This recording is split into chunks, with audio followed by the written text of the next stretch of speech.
गळ्यात स्कार्फ, हातात विकास कामाचे परिचयपत्र, कुठे फटाका फोडलेल्या हलगीचा दणदणाट, हात जोडून मतदारांचे आशीर्वाद मागणारे उमेदवार आणि त्यांच्या मागून चालणारे 25-50 कार्यकर्त्यांचा समूह अशा वातावरणात रविवारी महानगरपालिका सार्वत्रिक निवडणुकीच्या प्रचाराने वातावरण ढळून गेले। त्यामुळे प्रत्येक प्रभागात, प्रत्येक गल्लीबोळात उमेदवारांचे कार्यकर्त्यांची गर्दी केली होती। कोल्हापूर महानगरपालिकेची सार्वत्रिक निवडणूक 15 जानेवारी रोजी होत असून नामनिर्देशनपत्रे भरण्यास उद्या मंगळवारपासून सुरुवात होत आहे। परंतु निवडणूक लढवायची याचा पक्का निर्धार केलेल्या उमेदवारांनी नामनिर्देशनपत्रे भरेपर्यंत वाट न पाहता प्रत्यक्ष प्रचाराला सुरुवात केली आहे।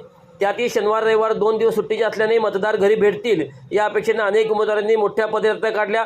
विविध राजकीय पक्षाचे स्कार्फ गळ्यात घालून अडकून हलगीच्या दणक्यात उमेदवार, त्यांचे समर्थक, कार्यकर्ते, उमेदवाराची ओळख करून देणारी पत्रके घरोघरी वाटली जाऊ लागली आहेत।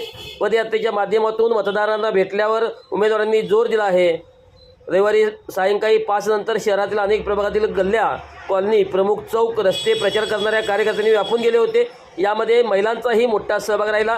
या निवडणुकीत प्रचाराला कमी दिवस मिळणार आहेत, त्यामुळे उमेदवार मिळेल या विचार न करता उमेदवारांनी थेट प्रचाराला सुरुवात केली। बहुतांशी उमेदवारांचे घरं ते एक घर 2 फेऱ्या पूर्ण झाले आहेत। पक्षाचे चिन्ह मिळाल्यानंतर पुन्हा संपूर्ण मतदारसंघात 2 ते 3 पदयात्रा निघतील। उद्या मंगळवारपासून प्रत्यक्ष नामनिर्देशनपत्रे भरण्यास सुरुवात होणार आहे।